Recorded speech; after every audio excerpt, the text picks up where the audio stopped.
Okay, we're back, ladies and gentlemen. We have on the question of the green restoration and advocacies. Now, greening the environment.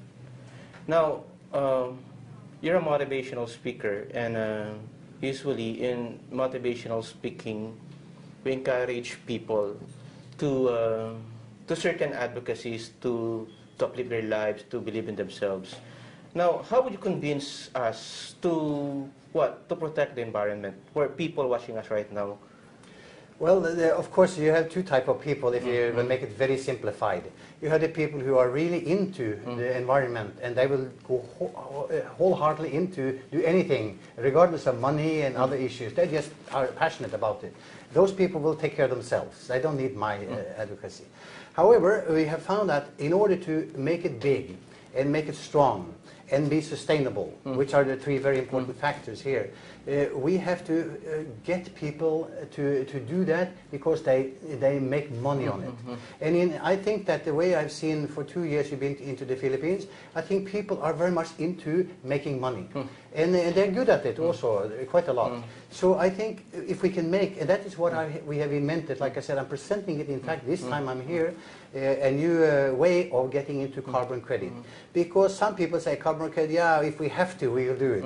But you know, we don't feel anything about it. But if we can make money, for example, let's say just a simple rule of thumb, if you were a business owner and I could tell you that by buying 1,000 trees, for example, a year, your company become carbon neutral, if that was the case. Well, what kind of tree should I buy?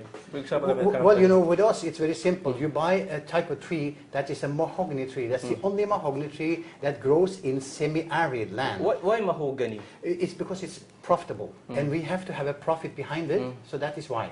And I would like to start, you talked about Viagra. Viagra. And I would like to say that I think that our trees, they are called mukau, which is mukau trees, and I think I should baptize them and change them into Viagra. Viagra, yeah. Because in fact they are standing up tall and straight. Yeah. so that might be another a way of saying it.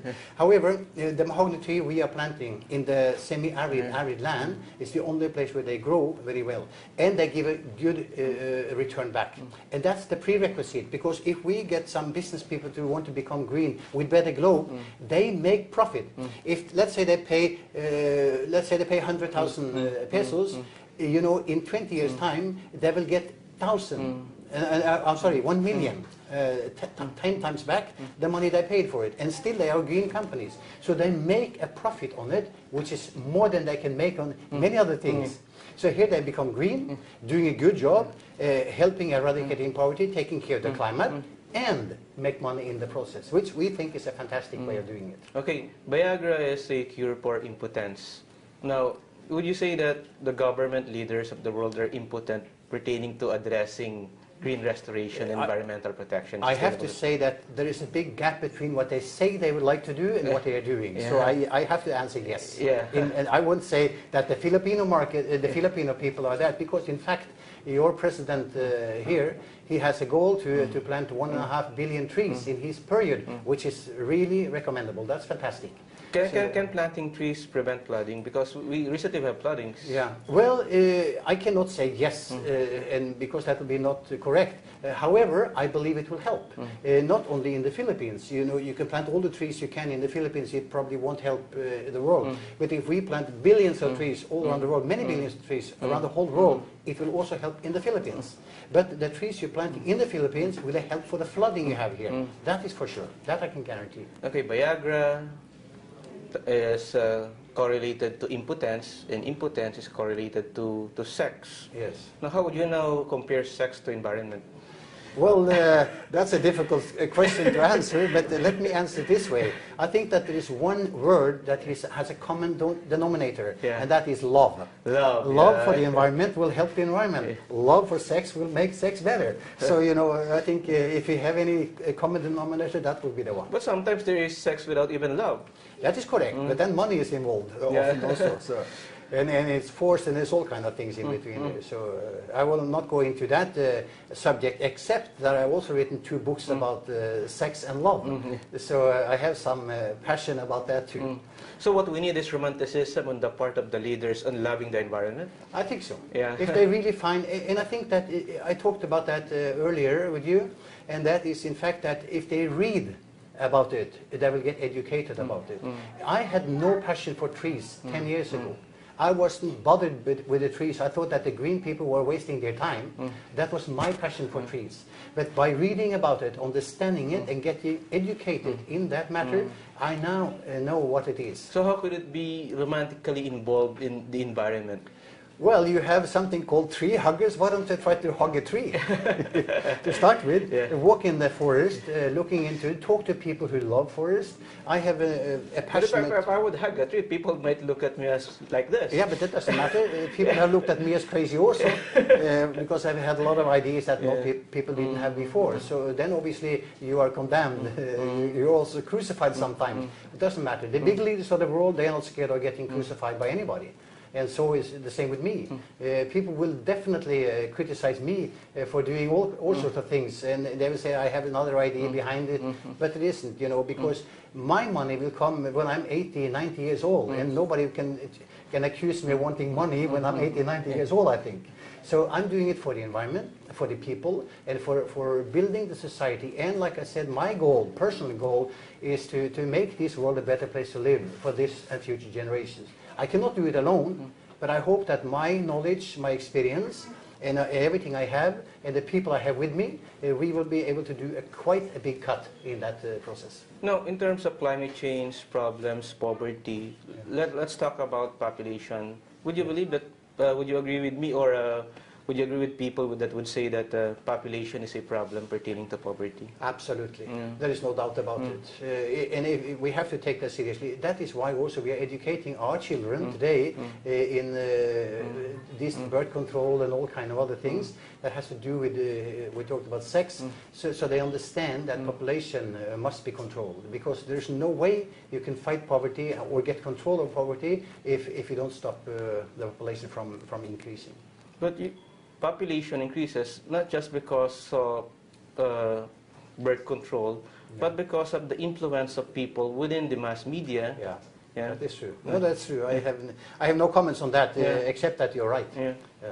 Absolutely. Because people would say that let us prevent population by having birth control pills, artificial inseminations and everything. But the reality is that people go to sex because they're tempted to do so, because they're watching a movie, the influence of the books, the influence of people surrounding them. Well, in Africa, which I know a lot about, it is dark between 7 o'clock at night and 7 in the morning, very dark. And the people have nothing to do. They don't even have electricity, most of them, so they're inclined to have sex instead, I guess.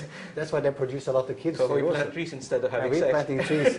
We hope that they are so tired after planting trees that they don't have time for sex. No, Norway. Speak about Norway. Yes. In Norway, how would you compare Norway to Africa and the Philippines? Well, there's not much comparison, I have to say, because in Norway everybody is rich. In a sense that there's no poor people in Norway at all. You don't find them. The only poor people you find in Norway is people who come from other countries going into the streets. But everybody in Norway, we have a social system which has taken care of whatever sickness you have, all is paid for. And you get a nice pension and so forth based on your salaries, of course. So, you know, we have no problems in Norway at all. Like you see, we have no poverty, that's the starting point. And there's no overpopulation, because we are still only 5 million people. 5 million people. That's only Manila here. Yeah, it's much less than Manila. So you know, we have control on that, and we have control of everything. And we are fortunate to have a lot of oil. So we can afford to do mistakes also, because we have money enough in Norway. And Norway is being known for Alfred Nobel, the Nobel Peace Prize. Now, you're in Norway. Norway is rich. And you could live alone in Norway, go around the world and be happy. Why go to charity? Yes. No, you see, for me, I don't want to work in Norway, because people, they have too much. I have grandchildren, and you see, they have everything they need, and they grew up in a society that they are overwhelmed with things. and they don't need it. So that is why after being working in Africa for so many years, then you get attached to the poor people, you see what can be done to help them, and you want to help them. And you see, I happen to know that I've had a lot of money, and I lost a lot of money, and I'm being the same. Whether I was a broke person at some time or rich, it doesn't really matter to me. And I know that I have no goals to be the richest guy in the cemetery. That is no goal for life. So it's better to do something while you can, and while you are strong and have some power. That's what I want to do. So I want to do something, and I hope to leave a legacy that will live a long time after me. And you know, I'm probably going to be the richest guy in the cemetery, whether I like it or not. But that is not my intention. And whatever comes after me will be given into, like you said, Nobel Peace Prize. I will have another prize for education of children and for the environment advocacy. So that whatever money I will create in my lifetime will be used for hundreds of years, hopefully, in the years to come. That is my goal. Okay, Rino, in the Philippines, you have Better Globe Philippines, and your managing director is Mystica Villanueva, Mystica Cassidy. Yeah. Now, people would ask, why Mystica? There's so many actors, people, prominent people. Why did you choose Mystica? Well, it was by accident. I met her on the internet because I was searching for celebrity, and she popped up there everywhere. So I said, well, let me... Yeah, she was a good marketeer, so she had marketed herself very well. So I said, let me talk to that woman. And when I told her what I wanted to do, she said to me, Rino, this is really what I like, because I have been there, I have done it, I have won everything, I have been everywhere, and there's nothing much I can get and do in that entertainment business. So she said, my goal is actually, I would like to have, let's say, in every city in the Philippines, I would like to have an emergency hospital. You know, so she has started the Mystica Charity Foundation. And so I said, well, if we can make some good business here together, a lot of that money will go to Mystica Charity Foundation to advocate your things to do in a lifetime. So she wants to help other people also in her lifetime. You see, you don't reach that level before you have reached a certain level yourself. When you have reached a level, you have been rich, you've been poor, you have made a lot of money, you have lost a lot of money, you have done it, you've been there, then you look into other segments. If you know anything about Abraham Maslow's pyramid, the hierarchy of needs. The hierarchy, you see, the top of that is actually self-actualization. Yeah, not only self-actualization, it's one level on top of that. Yeah. And that is, it's spiritual, and the legacy making of people. Because when you reach everything, you have explored everything in you for other people, whatever, you want to do something for others. And that's either through spiritual things, you go into religion, or you do something to make a legacy that will last forever. And I'm in that period now of my life. You know, you mentioned about Mystica. In Philippine showbiz, she would be having many detractors pertaining to certain advocacy. Yes. Now, what makes her a better representative or an ambassador of a Better Globe Philippines? Well, that's a good question, and I will answer it by that. But before I even, after I talked to her and she sort of complied to my interest in wanted to do things, I took a test on her. It's a PAT test, personal assessment test, and she came out with flying colors. Yeah.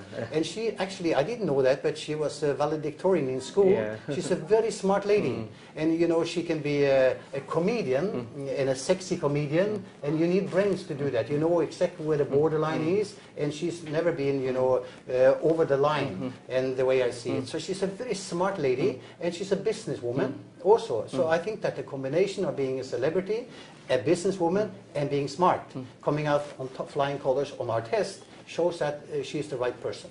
Now, we're now on the almost ending part of our program. Now, projects and programs that you have in the Philippines, the Better Globe. We are launching, like I said, this time I'm launching the carbon credit issue here. So we're going to start selling carbon credits to companies and make them carbon neutral, and with the possibility to make money in the process. So that is the first one. And buy all the trees, every time they buy a tree from us, getting carbon neutral, then we will donate 5 trees to the Filipinos. And we are working with some tree associations here that are going to plant the trees on their behalf.